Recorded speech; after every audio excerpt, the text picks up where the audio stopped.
에서의 쌍둥이 동생으로 태어난 야곱은 어린 시절부터 하나님의 축복을 사모했었습니다. 맏아들이 받는 장자의 축복을 얻기 위해서 그는 마침내 형 에서를 속이고 또 눈먼 아버지 야곱에게 축복 기도를 받기까지 했었죠. 이 사실을 나중에 알게 된 형 에서는 야곱에게 아주 노했습니다. 그래서 야곱은 형과 함께 같이 집에 살 수가 없게 되고 멀리 밧단 아람이라고 하는 곳에 살고 있었던 외삼촌 라반의 집으로 도피를 하게 됩니다. 외갓집으로 가는 동안 길도 멀고 인가도 드물고 광야길을 거쳐가야 되는데 이제 저녁이 되면 들판 한 구석에 쪼그리고 잠을 자야 되는 그런 어려운 여행을 하게 되었죠. 그가 어느 날 해가 질 무렵에 도착했던 곳은 루스라고 하는 곳이었습니다.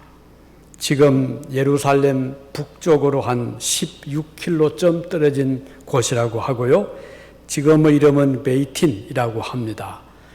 루스라는 곳에서 야곱이 저녁을 맞이하게 되고 그는 잠을 청하게 되는데 이불이 있겠습니까? 텐트가 있었겠습니까? 그냥 돌을 세워서 베개로 삼고 그리고 잠을 청하게 되었는데 꿈속에서 야곱은 하나님의 천사들을 보았죠. 창세기 28장 15절에 보면 이런 기록이 나옵니다. 하나님께서 야곱에게 말씀하시죠. 내가 너와 함께 있어 내가 어디로 가든지 너를 지키며 너를 이끌어 이 땅으로 돌아오게 할지라. 내가 너에게 허락한 것을 다 이루기까지 너를 떠나지 아니하리라. 이런 말씀을 듣게 됩니다. 야곱은 너무 놀랐습니다. 아침 일찍 일어나서 베개했던 돌을 세워서 거기에 기름을 붓고 하나님께 제사를 드렸었죠. 그리고 그거 이름을 잊지 않기 위해서 벳엘이라고 이름을 붙였습니다. 그 뜻은 하나님의 집이라는 뜻이죠. 즉 하나님이 계신 곳이다. 여기는 하나님이 계신 집이다. 이렇게 뜻을 붙여서 루스라 이름을 바꾸어서 야곱은 베델이라고 부르게 되었습니다. 그렇게 해서 이제 먼 길을 무사히 잘 가서 외삼촌 라반의 집에 도착하게 되고 그곳에서 이제 일을 하게 되었죠. 외삼촌 집에서 양도 기르고 집안일도 도우면서 20년 동안을 살게 되고 거기서 이제 결혼도 하고 가정도 이루게 되었습니다. 그렇지만 그곳에 계속 살 수는 없었죠. 그래서 다시 아버지가 살았던 어린 시절 그가 성장했던 그리고 형 에서가 살고 있었던 세일이라는 곳으로 다시 돌아오게 됩니다. 근데 문제는 과연 형 에서가 자기를 어떻게 맞이할 것인가? 아직까지 원한을 품고 자기를 만났을 때 자기를 괴롭힐 것인가 아니면 죽일 것인가 이런 두려움을 가지고 있었지만 야곱은 기도하는 그런 마음으로 이제 가족을 다 이끌고 다시 세일 땅으로 돌아오게 됩니다. 많이 두려웠죠. 걱정도 되고 근심도 되고 그런 가운데 돌아오게 되는데 어느 날 야곱은 하나님의 음성을 듣게 됩니다. 창세기 35장 1절에 보면 하나님이 야곱에게 이르시되 일어나 베델 올라가서 거기 거주하며 내가 네 형 에서 낯을 피하여 도망하던 때에 내게 나타났던 그 하나님께 제단을 쌓으라. 이런 음성을 듣게 됩니다. 야곱은 형 에서와도 이제 그 두려운 마음이 있었지만 오는 도중에 야복강에서 천사를 만나 씨름을 하고 나에게 복을 주십시오. 형 에서로부터 나를 보호해 주십시오. 이런 간절한 뜻을 천사에게 전하고 그래서 야곱은 하나님과 겨루 싸웠다. 이제 그런 뜻이죠. 천사와 실험을 해서 마침내 하나님으로부터 허락을 받게 되고, 형을 만났을 때 하나님이 형의 마음을 아주 다 이제 마음을 너그럽게 동생을 사랑하는 그런 마음을 가지게 해서 야곱은 마침내 고향 땅에 안착을 하게 되고, 오늘 이제 말씀드린 대로 하나님으로부터 베델로 올라가서 제단을 쌓으라 하는 음성을 듣게 된 것입니다. 자, 이렇게 해서 야곱은 베델 땅으로 올라가서 하나님의 말씀대로 제사를 드리게 됩니다. 그런데 왜 하나님께서 야곱으로 하여금 베델로 올라가서 제사를 드리게 했을까? 이유가 무엇일까요? 야곱은 하나님 말씀을 들었을 때 이제 가족들을 모아놓고 이제 그 이야기를 했죠. 내가 섬기는 하나님이 우리가 베델로 올라가서 제사를 드리라고 하셨다라고 이제 가족들에게 전달을 하고, 그리고 또 계속해서 말하죠. 창세기 35장 2절에 오늘 본문에 보면 야곱이 이에 자기 집안 사람과 자기와 함께한 모든 자에게 이르되 너희 중에 있는 이방 신상들을 버리고, 이렇게 말씀하죠. 그래, 그동안 그 가족들 중에는 비록 한 가족이지만 이제 멀리 하란에서 다시 돌아왔잖아요. 돌아오면서 뭔가 좀 불안하기도 하고 누군가의 도움을 받기도 쉽고, 이렇게 해서 그 가족 중에는 또는 그 같이 온 일행 중에는 아무도 모르게 가만히 그 이방 사람들이 섬겼던 신상을 숨겨오기도 했고, 몸에 부적을 가지기도 하고, 또 자기를 좀 도와주기를 바라는 그런 그 미신적인 그런 생각을 가진 자들 중에는 그런 이런저런 물건, 신상 또는 귀걸이 이런 것들 가지고 왔는데, 야곱이 이제 그들에게 이제 그런 것들을 다 모아서 우리 버리고 하나님만 섬기자, 그렇게 부탁을 했죠. 그래서 가족들이 또는 같이 온 사람들이 숨겨 가지고 왔던 신상들을 다 이제 모아서 야곱에게 주었어요. 야곱이 그것들을 다 모아서 이제 땅에다가 묻었죠. 그리고는 이제 하나님의 부탁대로 베델로 올라가서 이제 제사를 드리게 된 것입니다. 자, 그리고 올라가기 전에 또 한 가지 더 부탁했죠. 하나는 신상들을 모아서 버린 일, 또 한 가지는 자신을 정결하게 하고, 그리고 의복을 다 바꿔 입도록 했어요. 이렇게 하는 이유는 이제 하나님께 제사를 드리는데, 드리기 위해서는 마음의 준비도 하고 몸과 마음을 정결하게 해서 하나님께 제사를 드리도록, 그런 의미죠. 그렇게 해서 이제 온 가족들을 준비를 시키고, 그리고 베델 땅으로 올라가게 됩니다.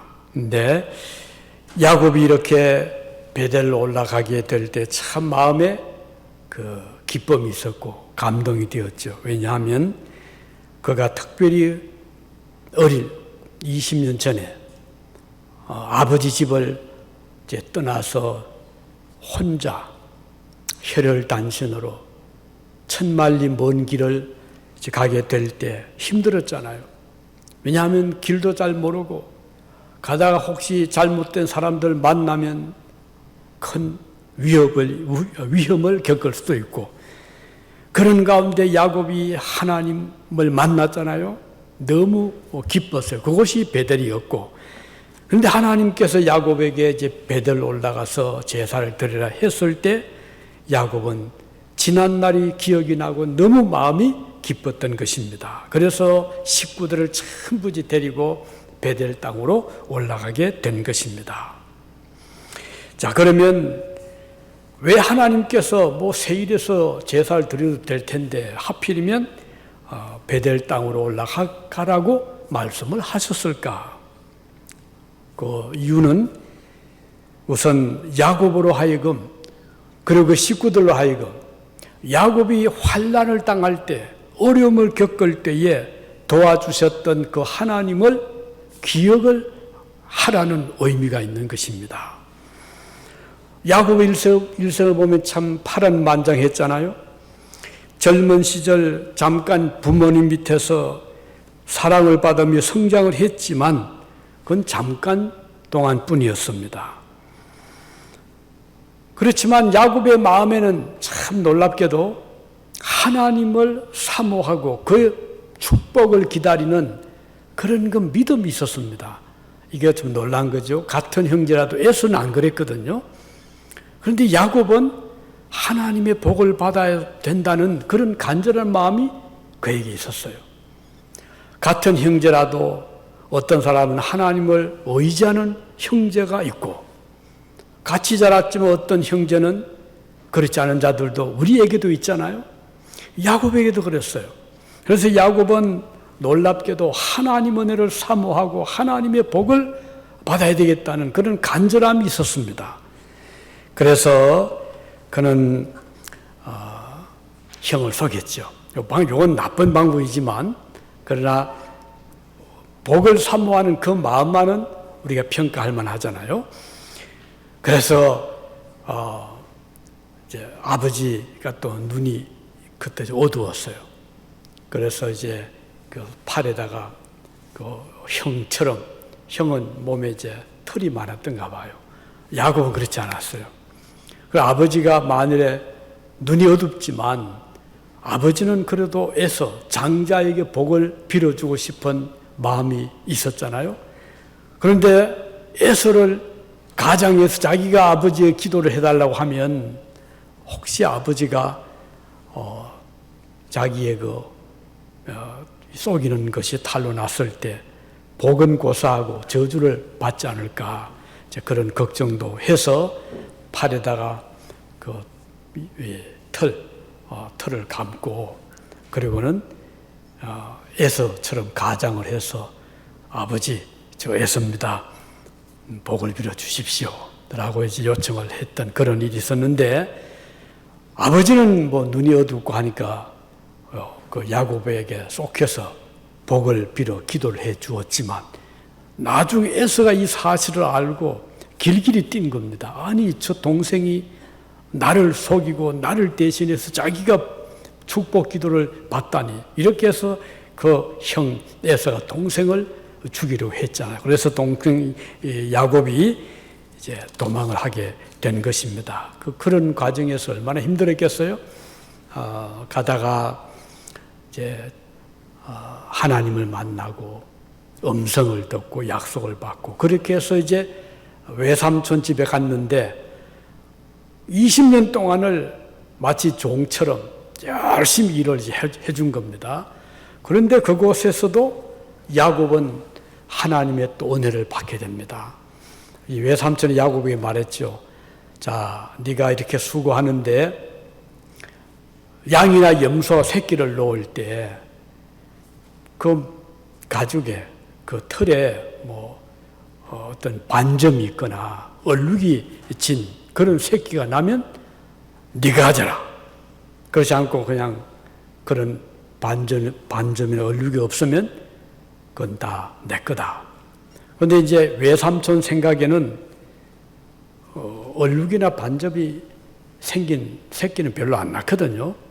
그러니까 당연히 자기의 것이 많을 거라고 생각을 하고 그렇게 했는데, 놀랍게도 새끼를 놓으면 훨씬 더 많은 숫자가 얼룩이 지거나 반점이 생긴 것이 많단 말이에요. 그래서 야곱의 양은 점점 많아졌어요. 나중에 더 많아집니다. 이건 물론 하나님의 축복이었어요. 그러니까 나중에는 외삼촌이 굉장히 화를 내면서 네가 무슨 속임수를 쓰고 있는 게 아니냐, 이렇게 의심도 하고 그런 일도 있었죠. 이제 그런 이제 일도 있었고, 또 이제 결혼을 하는 과정에서도 또 거기도 또 어려움이 있었고 등등 해서 야곱은 그의 삶을, 일생을 돌아보면 참 파란만장했습니다. 그런데 쭉 그 일생을 살아가면서 야곱은 하나님의 은혜를 늘 의지했습니다. 하나님의 도움을 간구하고 도움을 받았습니다. 그런 결정적인 도움은 좀 전에 말씀드린 대로 하나님께서 야곱에게 나타나서 그 베델했어요. 그리고는 그 하나님의 약속을 들은 것이죠. 그리고 돌아오다가 또 하나님을 또 만나고 야복강가에서 만나고 천사와 씨름해서 이기는 그런 일도 있었고, 이런저런 일을 겪으면서 하나님이 야곱과 함께 하시는 것을 여러 번 나타내 주셨어요. 하나님의 은혜로 야곱은 그 긴 세월을 살 수 있었고 복을 받을 수가 있었던 것입니다. 그런데 야곱이 이제는 안정이 되잖아요. 이제 자녀들도 이제 많이 태어나서 성장하고 재산도 많아지고, 그런데 하나님께서 야곱에게 야곱아 베델로 올라가서 제사를 드려라 라고 하신 겁니다. 이것은 야곱으로 하여금 지난날 어려웠을 때 그를 도와주셨던 하나님을 기억하고 잊지 말아라, 그런 의미가 있는 겁니다. 야곱이 그 말씀을 들었을 때 참 감사했죠. 그렇지, 내가 지금은 이렇게 형통하고 잘 되었지만 어려웠을 때 나를 도와주신 그 하나님을 내가 잊어서 안 된다. 그리고 가족들에게도 그 이야기를 하고 우리 베델 올라가서 내가 어려웠을 때 나를 도와주신 하나님께 예배를 드리자라고 그들을 이끌고 그들을 데리고 베델로 올라간 것입니다. 자, 우린 이 하나님의 말씀을 통해서 오늘 우리도 지난 날을 돌아보면 항상 좋은 날은 아니었잖아요. 물론 좋은 때도 있었겠지만 어려움도 있었고 위기도 있었고 여러 가지 우리가 겪은 일들이 많은데, 우리가 지금 돌아보면 그때그때마다 우리를 도와주셨던 분이 계시는데, 그분은 바로 우리를 지어주시고 우리의 생명을 보호해 주시고 우리가 어려웠을 때 도와주신 그 하나님이야말로 우리에게 우리가 잊을 수 없는 은혜를 베풀어 주신 분이라는 것. 그래서 야곱이 베델로 올라가면서 그가 받은 어려웠을 때 받았던 은혜를 기억한 것처럼 오늘 우리들도 지난날 어려웠을 때 우리를 도와주신 그 하나님을 기억할 수 있다는 것은 큰 은혜가 아닐 수가 없습니다.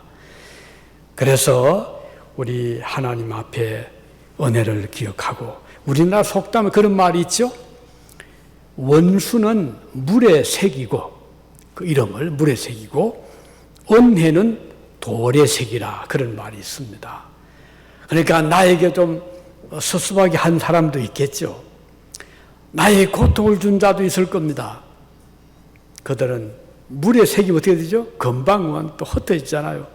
흘러내려가면 잊어버리잖아요. 그러니까 원수는 잊어버리고 은혜, 나에게 은혜를 베풀어 준 사람, 내가 힘들 때 나를 도와주었던 사람, 나를 잡아주었던 사람, 그들은 돌에다가 이름을 새겨라. 그러면 그 이름은 지워지지 않잖아요. 우리가 은혜를 베풀어 준 사람은 길이길이 기억하고 고맙게 생각하고 은혜를 보답할 마음을 가지되, 나에게 어려움을 주었던 사람이 있으면 그는 잊어버려라. 우리 속담이에요. 우리 한국 속담이거든요. 그래서 의미가 있죠. 우리 성경에 보면 하나님 은혜를 잊지 말아라, 그런 말씀이 자주 나옵니다. 우리가 은혜를 받을 때 참 고맙고 감사하잖아요. 그럴 때 은혜를 잊지 말자는 것입니다. 특별히 우리 이민을 온 저와 여러분들은 여러 가지 고비들이 많았잖아요.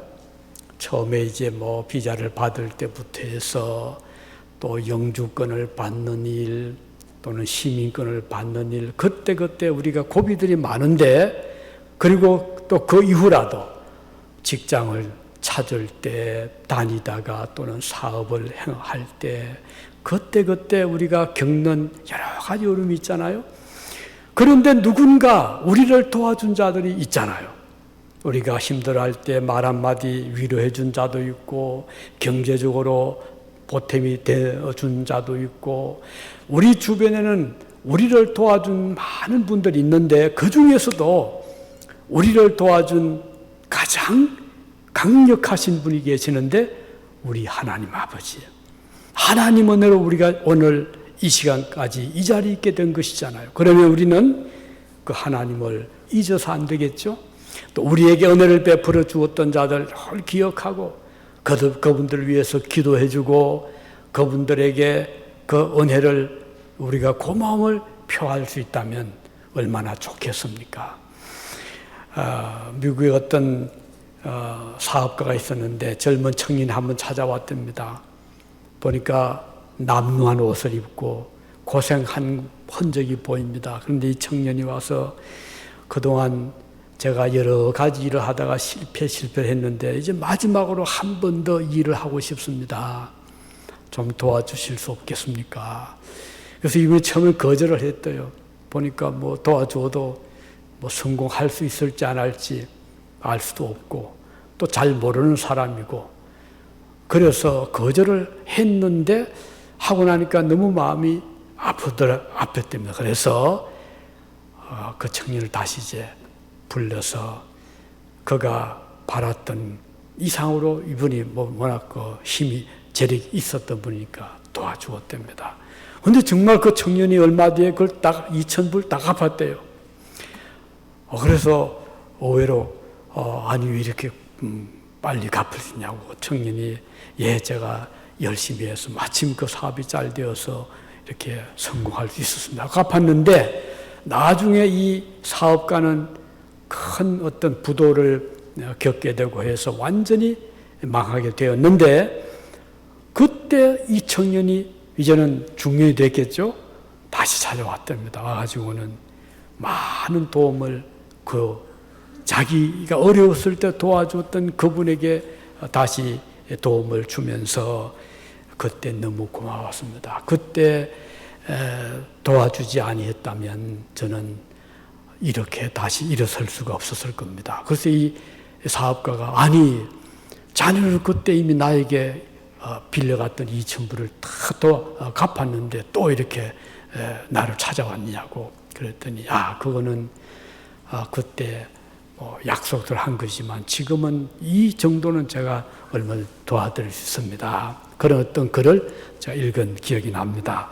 우리가 살다 보면 우리에게 도움을 준 자들이 우리 주변에 있잖아요. 그분들을 잊지 않고 위해서 기도하고 또 힘이 될 때 그분들을 도와줄 수 있다면 하나님이 기뻐하시는 일이거든요. 받은 은혜를 우리가 생각할 수 있는, 특별히 우리가 하나님께 대한 은혜는 너무 크잖아요.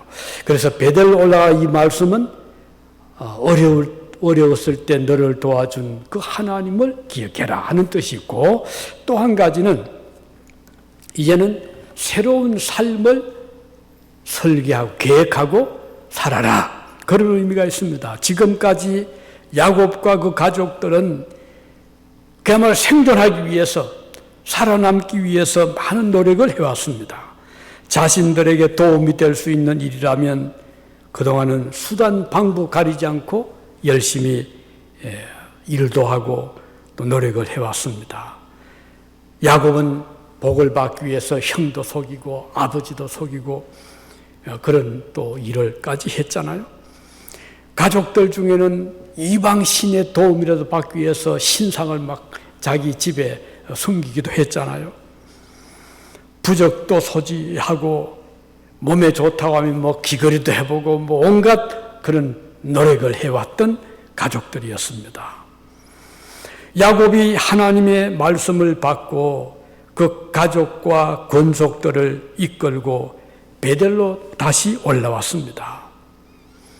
그런데 하나님 만나기 위해서 이런 것들을 이제 다 버려야 돼요. 이방 신앙도 버리고 뭐 부적도 버리고 귀걸이도 다 버리고 이렇게 해서 이제 베델로 올라왔습니다. 하나님을 부르면서 우상을 함께 부를 수가 없잖아요. 몸에 지니고 있는 부적이 나를 도와주는 것이 아니고 하나님이 나를 도와주신다는 그 믿음을 그들이 다시 다짐을 하게 된 것이죠. 그래서 야곱은 가족들에게 세 가지 부탁했죠. 한 가지는 이방 신상들을 버려라. 두 번째는 자신을 정결하게 하고 옷을 갈아입어라. 세 번째는 자신을 정결하게 해라. 세 번째는 옷을 갈아입어라. 이 세 가지입니다. 이 세 가지는 자신을 과거를 청산하는 의미의 행동들입니다. 하나님 대신에 다른 신들을 경배하거나 기도하지 말아라. 하나님께 나가는 자는 오직 하나님만 바라보아라. 그리고 야곱의 하나님만이 참 하나님이다 하는 것이죠. 그리고 유일한 철저한 유일신 사상, 오직 하나님만이 나를 도우시는 자다. 우리 신자들은 다른 우상을 섬기지 않습니다. 우리 한국에 초창기 기독교가 들어왔을 때 우리 한국에는 미신이 많았거든요. 감기만 걸려도 점을 해야 되고, 집집마다 오면 그 신주 단지가 제가 어릴 때 그 몇 번 보았어요. 집안에다가 이렇게 모시는 신주 단지가 있어요. 뭐 쌀도 넣어두고 뭐 이렇게 돈도 넣어두고 했는데 거기에 신이, 그 집을 보호하는 신이 있다는 거예요. 그리고 또 이 집 대문 앞이나 문 앞에 또 부적을 붙여놔요. 그러면 악령이 못 들어온다는 거예요. 그런 미신이 우리나라에 파다했어요. 기독교가 들어와서 어떻게 했죠? 하나님께 예배드리면서 그런 것들은 다 우상이고 잡신들은 아무 힘이 없으니 이제는 다 버리시오. 그래서 우리 교인들 중에 보니까 자기도 겁이나 손을 못 대. 그래서 교회 이제 목사님이나 전도사님, 집사님, 장로님을 청해가지고 우리 집에 저 신주단 좀 치워주세요. 그래서 그분들이 와가지고 그걸 막 불평을 본 적이 있었어요. 어릴 때요. 지금은 이제는 뭐 그런 정도는 아니겠지만, 그러나 지금도 하나님 믿지 않는 자들 중에는 이제 부적을 가진다거나 또는 뭐 그런 자기 나름대로 어떤 신을 섬긴다거나 우상을 섬긴다거나 또는 뭐 그런 저런 그 어떤 미신적인 그런 어떤 그들에게 예배하는 자들이 있거든요. 그런데 우리 그리스도인들은 이런 것도 이제는 우리가 담대하게 버릴 수 있어요. 두려워할 거 없습니다. 하나님이 최고의 신이기 때문에, 하나님만이 창조주시고 우리에게 참 복을 주시는 분이기 때문에 다른 모든 신들은 잡신들이고 그것들은 다 사단들이고 하나님 밑에 있는 자들이기 때문에 우리는 그들을 두려울 필요가 없는 것입니다. 자, 그리고 옷을 갈아입게 했죠. 그것은 무슨 뜻이죠? 옷은 성도들의 옳은 행실이다 그랬어요. 그리고 하나님께 나가는 자들은 이제는 하나님이 기뻐하시는 선한 좋은 행실을 가져야 되거든요. 그래서 이제는 깨끗한 옷으로 옷 매무새도 우리 이제 다시 이제는 정돈을 하고, 그래서 우리가 하나님 만날 마음의 준비, 몸의 준비를 하게 되는 것입니다. 사도 요한은 요한계시록 19장 8절에 보니까 성도들은 천국에서 흰옷을 입고 있더라. 그런데 이 흰옷이 뭔가? 흰 세마포 옷은 성도들의 옳은 행실이로다. 이렇게 기록하고 있어요. 이걸 보면 우리가 의옷을 입는다는 것, 예수 그리스도의 보혈에 깨끗하게 정결케 된 옷을 입는다는 것은 이제는 성도들의 옳은 행실, 착한 마음, 거룩한 행실, 남을 사랑하고 도와주는 그런 마음들 참 좋잖아요. 그래서 우리가 우리 성경에 보면 이렇게 좋은 마음, 또 돕는 마음, 선한 마음은 하나님의 마음과 같은 것이다. 이렇게 말씀하고 있습니다. 그 누가복음 15장에 보면 거기 비유 중에 하나는 탕자의 비유가 있죠. 둘째 아들이 재산을 다 아버지께 이제 받아가지고 나가서 다 써버리잖아요, 나중에. 그래서 나중에 거지가 되고, 그리고는 뭐 돼지를 기르면서 그저 조금씩 음식을 얻어먹는 그런 신세가 되었는데, 이제는 뭐 흉년이 왔죠. 이제 돼지들이 먹는 그 쥐염 열매도 제대로 먹지 못하게 되자 아들은 정신이 번쩍 들었죠. 아, 내가 이러다가 굶어 죽겠구나. 차라리 그럴 바에는 내가 아버지 집에 가서 감히 아들이라는 말은 내가 요청을 못하더라도 그 집에 종 중에 하나만 종으로만 삼아 주어도 내가 살겠구나 해서 그 아들이 아버지 집으로 찾아가잖아요. 얼마나 마음이 졸였겠어요. 혹시 아버지가 노해서 나를 쫓아내면 어떻게 하냐 이런저런 생각하고 갔는데 아버지는 아들을 기다리고 있었잖아요. 동구 밖에서 오는 아들을 모습을 보자 아버지는 바로 알아차렸어요. 내 아들이구나. 버선발로 달려가서 어서 오느라 왜 이제 오느냐. 아들을 데리고 집으로 와서 제일 먼저 한 게 뭐죠? 음식 만든 게 아니었어요. 목욕을 시키고 옷을 갈아입혔어요. 그리고는 음식을 하고 잔치를 베풀었잖아요. 여기 그 상징입니다. 우리가 주님 나라에 들어가면 거룩한 옷을 입게 됩니다. 그것은 성도들의 의로운 행실을 의미하는 것입니다. 그래서 야곱이 그의 가족들에게 옷을 갈아입으라 하는 것은 이제는 삶을 바꾸어라. 이제 행실을 바꾸어라. 생각을 바꾸어라. 하나님의 자녀로서의 그런 선한 마음, 사랑의 마음, 그리고 착한 마음을 가지고 옳은 행실을 해라. 그런 의미가 있는 것입니다. 자, 그리고 이제 그래서 베델로 올라가게 하신 이유는 이제 하나는 어려웠을 때 도와주신 하나님을 기억해라. 또 한 가지는 이제는 삶을 바꾸어라. 이게 성도의 삶의 변화입니다. 마지막 세 번째는 그곳에 가서 제단을 쌓아라. 제사를 드리라. 예배를 드리라. 그런 뜻이거든요. 아니, 예배 세일 형이 있는 그곳에서 드려도 되는데 왜 베델로 가야 됩니까? 예, 베델의 뜻이 말씀드렸죠? 베델, 하나님의 집, 하나님이 계신 곳, 하나님이 구별한 곳. 그래서 이스라엘 백성들은 명절이 되면 유월절, 장막절, 오순절 이 명절이 오면 다 예루살렘으로 갔잖아요. 왜? 그곳에는 성전이 있었잖아요. 하나님의 집이 있었잖아요. 그래서 백성들은 그 성전에 모여서 하나님 앞에 제사를 드렸어요. 베델은 하나님의 집, 하나님이 계시는 곳이라는 상징이 있습니다. 그 말은 예배가 중요하다는 것입니다. 예배 장소도 중요하고 예배 자세도 중요하고 하나님을 만나는 그 예배라는 것은 아주 소중한 것이기 때문에 하나님께서 야곱으로 하여금 베델로 올라가서 제사를 드려라 이렇게 말씀하는 것입니다. 오늘 우리가 주일날 우리가 할 일이 많이 있잖아요. 주일이라 하더라도 그래도 여러분 이렇게 나오게 된 것은 정말 하나님 기뻐하시는 이거 쉬운 일이 아니잖아요. 예리를 다 제쳐놓고 바쁜 거 다 제쳐놓고 시간을 내서 나와서 하나님을 섬길 수 있다는 것은 정말 귀한 일이라고 할 수 있는 것입니다. 그래서 특별히 우리가 이곳에 모인 것은 이곳은 특별히 우리가 구별되게 예배당을 이렇게 하나님 앞에 예배드리는 곳으로 이렇게 헌당을 하고 우리가 이곳에서 기도하고 찬양드리고 말씀 듣고 성도 교제를 나누는 그래서 예배는 소중한 것입니다. 우리가 지난 1년 동안 어려운 이 코로나 사태를 맞이해서 많은 성도들이 예배 참석을 참 하고 싶어도 드리지 못했잖아요. 얼마나 마음들이 참 안타깝잖아요.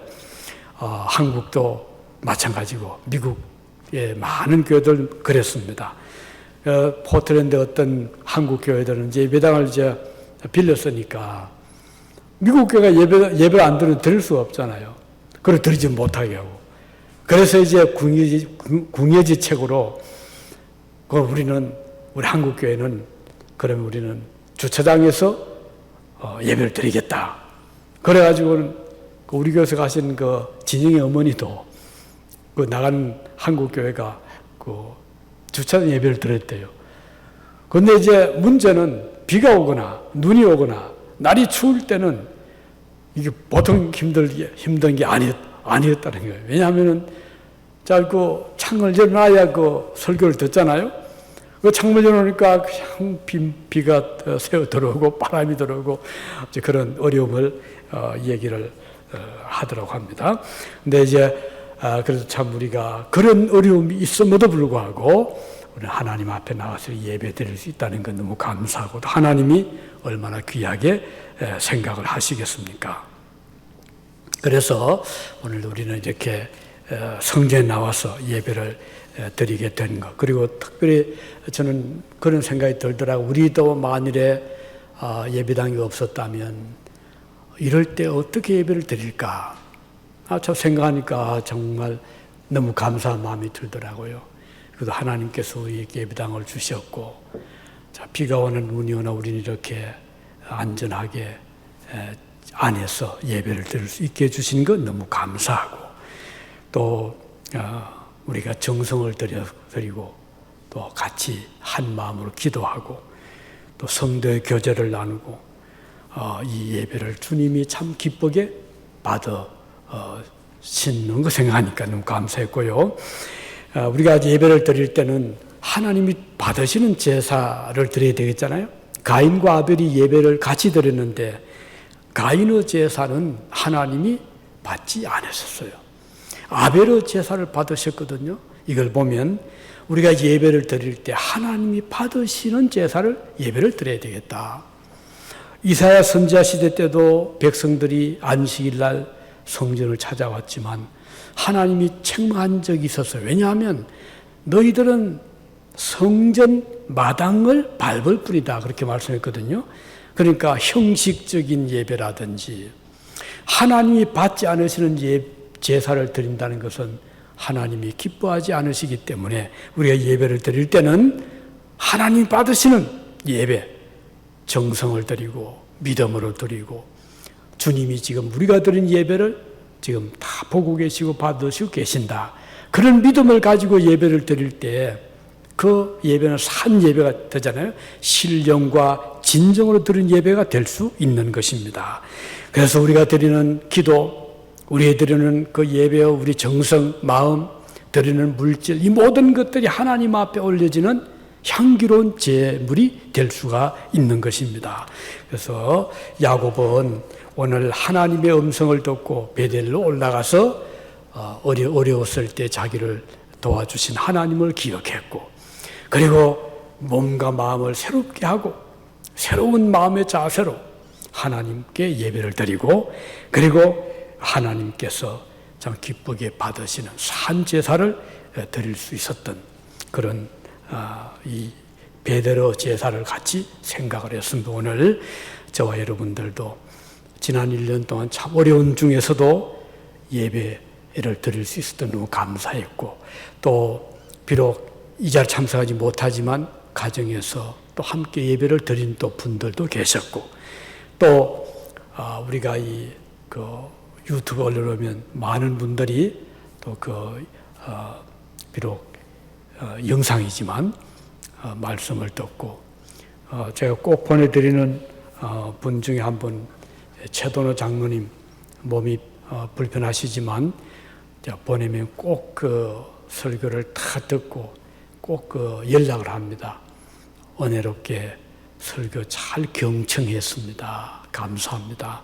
그때 그 장로님은 비록 몸이 편치 못하지만 그 말씀을 통해서 은혜를 받고 또 그것을 고맙다고 또 연락을 해오고, 이제 이런 장로도 계시고, 또 이제 한국에도 몇 분 이렇게 보내면 그런 또 참 감사의 그런 연락을 해오고, 또 저희 형제 중에서도 제 동생이 가끔 제 설교를 또 듣고 잘 들었습니다.